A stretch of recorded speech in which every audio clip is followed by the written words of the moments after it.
This must have been about a month ago now.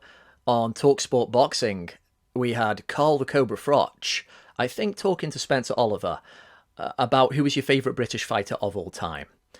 Carl Froch name drops Prince Naseem Hamed, no doubt a popular pick for a lot of British people. And then they kind of went off on a tangent, spoke about Naoya Inoue's recent destruction over Stephen Fulton, and were just like, how do you think that one goes down between those two? At 126, admittedly a weight Inoue has yet to fight at. And Froch was like, well, Naseem maybe could get outboxed, but he could also definitely stretcher the monster with that big power. And it just got me thinking, for a guy who followed the latter part of Naseem's career live, at least from the late 90s onwards, and for someone who's watched Inoue for the best part of 10 years, my first instinct is just, the monster's too good.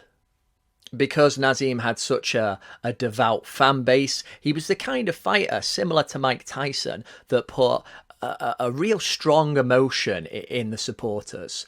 It kind of harvests more than just your average fanboy. Because he was so exciting, you wanted to believe in this idea of this just explosive, elastic man. Because he was braggadocious, if you like that kind of thing, it made you cheer him even more. But then the flip side of being such a devout follower of someone is that when you get onto the subject of their shortcomings, again, similar to Mike Tyson, you get a lot of apologists that take away from where the truth actually lies. And so I think it would be pretty fair to just say that Prince Naseem was an excellent featherweight who had a very good reign from 95 to 2001.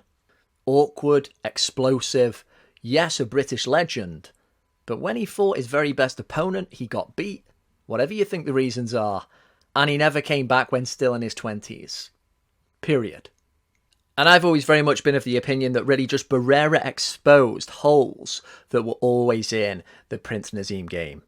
There was a big story now, retrospectively, about this whole weight loss, which I really can't buy. Only just recently we had the stuff about Liam Smith, right, losing a lot of weight before the Chris Eubank Jr. rematch. How much are we going to entertain that? And in Naz's case, here's a guy who was 28. If he really did drop a lot of weight, then he was still obviously young enough to get away with it. Because how else do you explain going 12 hard rounds and getting pinged constantly? When you've got a fighter as well drilled as Barrera was that night, as poised as he was, as quick on the counter, as unfazed he was by the odd big power shot that Naseem thought was going to create a breakthrough moment, then you've got a real problem. Then you've got to bring more than just awkwardness and one big punch. Naz that night was dealing with a top-level operator who knew to bring a bit more ice than fire that night because he had been stopped in the past by Junior Jones. He played it smart, but he remained venomous. And he just gave Naz an absolute boxing lesson, landing lots of those head snappers, which if you go back and try and look at those performances, which you consider prime Naz, right? The Naz that would have beaten Barrera. He gets his head snapped back by sea-level fighters. If you watch Naz fights that go the distance, they're not a particularly pleasant experience. Because when he didn't set you up for the knockout, he was rendered just into this one-shot guy who got frustrated with himself, got caught with punches he shouldn't have, and things would just kind of drag on in this scrappy way until the final bell. Now, of course, Inoue hasn't even fought at this weight yet. How can we be so presumptuous, right? Well, we're kind of extrapolating from what we've already seen. He just went up to 1-2-2, spanked the top guy, probably didn't even get out of second gear. Most people would have Inoue beating everybody right now at 126. A lot of people would have him beating everyone at 130. That's a weight Naz never even fought at. The talent we're looking at, the technical ability which Naz did not have, nowhere near to the degree of the monster. These are all good signs that if you just bump him up a few pounds there, put him against Naz, who of course did start a bit lower as well himself, didn't he? Bantam, super bantam. Then we definitely have a fight on our hands. And for Naz, he has got all sorts of problems. The manner in which Barrera beat the Prince, aggressive counterpunching, really is the monster's forte. You watch him against Fulton, how he does the stab jab to the body, makes you uneasy, waits for you to commit in a certain way or show the opening, and boom, he pounces. The amount of openings he would be able to find in Hamed. because Hamed used to just always mug you off by being athletically superior. That wouldn't cut it against Inoue, who is arguably his athletic equal. Inoue is so quick and explosive with the feet, so precise and accurate, and has got such great vision. He wouldn't be too fussed about that outer range flicking jab to try and get your head off the game. That wouldn't work with Inoue. He would wait, and as soon as Naz showed him an opening, boom, he would hit him. It's only the fact that Naz hit very hard, and that Inoue hasn't technically fought at 126 yet, even though I'm sure he's walking down some featherweights in sparring, that gives us reason to pause and talk about Naz's chance.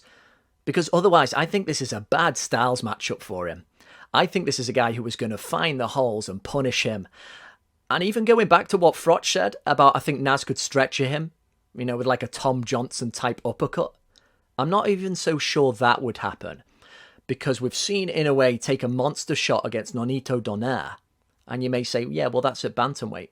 Well, Donaire is a guy also who went up to super feather and managed to shake the very big super featherweight Nicholas Walters. So we can't question Donaire's power at all. At the least, it looks like Inoue has got a very solid chin. You're probably not going to do him with one shot. And if the Prince does manage to land that one shot, it's probably just going to make Inoue concentrate even more. You're not going to be getting him with 2s and 3s, he's too good. He might take a big shot, he might get buckled briefly, and then it'll be back, of course, to threatening the Prince. What kind of damage is the monster when we inevitably see him go up to 126? He already looks so comfortable in terms of standing in front of bigger men. Yes, Fulton, a guy with a bigger frame than the Prince. What kind of damage could we expect him to ship out to the Prince, who we know had a very good chin? If he's not getting stopped, he's getting pretty busted up. But what do we make of this fantasy fight?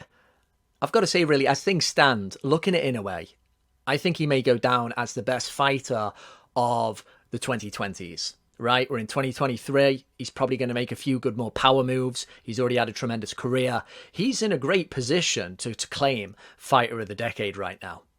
The Prince, as exciting as he was, as good as he was, an excellent featherweight.